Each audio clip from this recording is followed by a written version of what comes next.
샬롬, 2023년 8월 2일 수요일입니다. 기도하겠습니다. 주님, 오늘도 주의 말씀으로 하루를 시작합니다. 사랑하는 주님, 오늘 우리 마음에 참 평화를 허락하소서. 세상에 줄 수 없는 평화가 우리 안에 있게 하소서. 오 주님, 오늘 우리는 평화를 일구는 이로 살아가게 하옵소서. 예수님의 이름으로 기도드립니다. 아멘. 오늘의 말씀은 역대하 16장입니다. 아사왕 제36년에 이스라엘 왕 바아사가 유다를 치러 올라와서 라마를 건축하여 사람을 유다 왕 아사에게 왕래하지 못하게 하려 한지라. 아사가 여호와의 전 곳간과 왕궁 곳간에 은금을 내어다가 다메섹에 사는 아람 왕 베나닷에게 보내며 이르되 내 아버지와 당신의 아버지 사이에와 같이 나와 당신 사이에 약조하자. 내가 당신에게 은금을 보내노니 와서 이스라엘 왕 바아사와 세운 약조를 깨뜨려 그가 나를 떠나게 하라 하매. 베나닷이 아사 왕의 말을 듣고 그의 군대 지휘관들을 보내어 이스라엘 성읍들을 치되 이온과 단과 아벨마임과 납달리의 모든 국고성들을 쳤더니 바아사가 듣고 라마 건축하는 일을 포기하고 그 공사를 그친지라.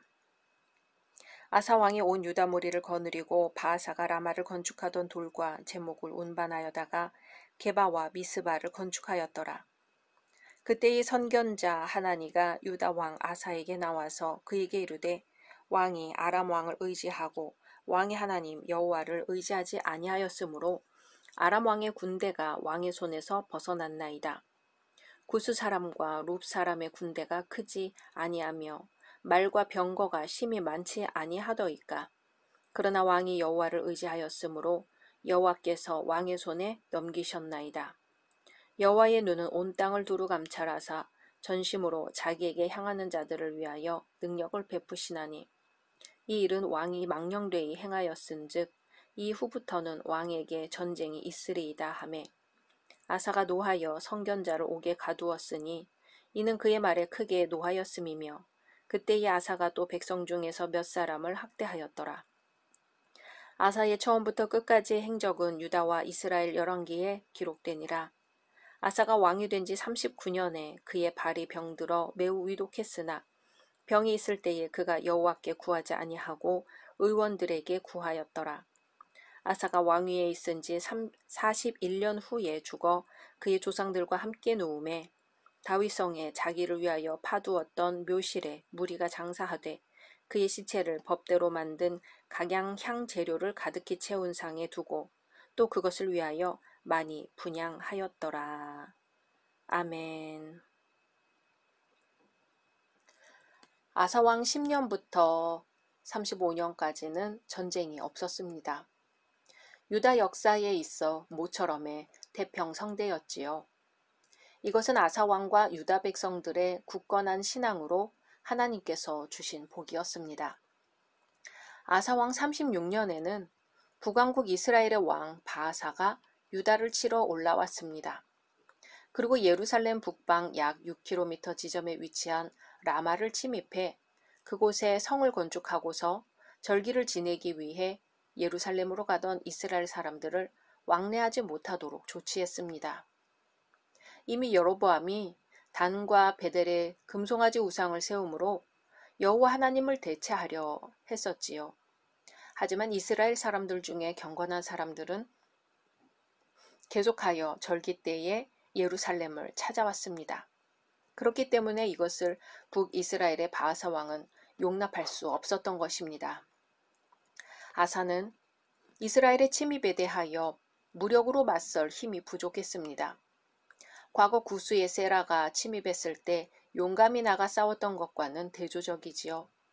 아마도 오랜 평화 시절 동안 국방력을 소홀히 하게 되었기 때문으로 보입니다. 그러나 방법이 없는 것은 아니었지요. 국방력이 약하더라도 아사왕은 이러한 위기에 직면했을 때 마땅히 하나님을 의지해야 했습니다. 그런데 불행하게도 아사왕은 그렇게 하지 않았습니다. 그는 아람왕 베나닷의 도움을 청하게 되고 베나닷이 군대를 이끌고 와서 이스라엘의 중요한 국고성을 공격했습니다. 그러자 이스라엘의 바아사는 라마성을 건축하던 일을 그치고 물러갔으며 아사왕은 바아사가 건축하려던 재료를 가지고 게바와 미스바 성읍을 건축하는 어부지리를 얻게 되었습니다. 4절에서 6절을 보면 베나닷이 아사왕의 말을 듣고 그의 군대 지휘관들을 보내어 이스라엘 성읍들을 치되 이온과 단과 아벨마임과 납달리의 모든 국고성들을 쳤더니 바아사가 듣고 라마 건축하는 일을 포기하고 그 공사를 그친지라. 아사왕이 온 유다 무리를 거느리고 바아사가 라마를 건축하던 돌과 제목을 운반하여다가 게바와 미스바를 건축하였더라. 아멘. 위기에 직면하게 되면 누구라 할 것 없이 대개는 급한 일만을 생각합니다. 성도들도 하나님께 의지하는 신앙의 길을 잇거나 외면하는 경우가 많습니다. 아사왕이 북이스라엘의 남진 정책에 대해 아람 왕의 도움을 요청한 것이 표면상으로는 이스라엘이 물러가는 단기적 이익이 있었으나 결국은 실패했습니다. 그것은 동족에 대한 도덕성 문제에서도 바람직하지 못할 뿐 아니라 근본적으로 하나님의 능력을 무시한 불신이었기 때문입니다. 이러한 위기에 직면했을 때 가장 중요한 일은 먼저 하나님께 기도하고 하나님의 도움을 구하는 것입니다. 하나님은 성도들이 겪는 문제보다도 훨씬 큰 능력을 가지고 계신 분이기 때문입니다. 아사왕이 북이스라엘을 격퇴했다고 기뻐하고 있을 때 하나님은 선지자 하나니를 그에게 보내셨습니다. 그래서 만일 아사가 아람 왕에게 도움을 청하지 않아서 이스라엘과 아람이 연합해 쳐들어왔다고 가정했을 때 아사가 하나님께 도움을 청했으면 과거 구스왕 세라의 침입 때와 같은 큰 승리를 거두게 되었을 것이지만 이제 그 기회는 영영 사라졌다고 질책했습니다. 7절, 8절에 그때 선견자 하나니가 유다 왕 아사에게 나와서 그에게 이르되 왕이 아람 왕을 의지하고 왕의 하나님 여호와를 의지하지 아니하였으므로 아람 왕의 군대가 왕의 손에서 벗어났나이다. 구스 사람과 룹 사람의 군대가 크지 아니하며 말과 병거가 심히 많지 아니하더이까. 그러나 왕이 여호와를 의지하였으므로 여호와께서 왕의 손에 넘기셨나이다. 아멘. 아사 왕은 선지자를 통한 하나님의 경고를 들었어야 했습니다. 그러나 하나님 선지자로부터 하나님의 책망을 들은 아사 왕은 깨닫고 뉘우치기는커녕 진노하여 선지자를 옥에 가두어 버립니다. 이것은 아사 왕의 거듭되는 악행이었습니다. 성전 곳간에 있던 귀중한 하나님의 예물을 뇌물로 쓰면서까지 아람 왕 베나닷과 동맹을 맺어 하나님을 떠나더니 이제는 설상가상으로 그 같은 잘못을 깨우쳐주는 선지자 하나니의 책망도 듣지 않고 투옥하고 만 것이죠. 이렇게 죄는 죄를 낳기 마련입니다. 거기에 더하여 아사왕은 몇 명의 백성들도 학대했습니다. 아마도 이들은 아사왕이 하나님을 떠나고 선지자의 책망도 듣지 않자 그것에 항의하며 왕이 깨우칠 것을 간언하는 신하들이었을 것입니다.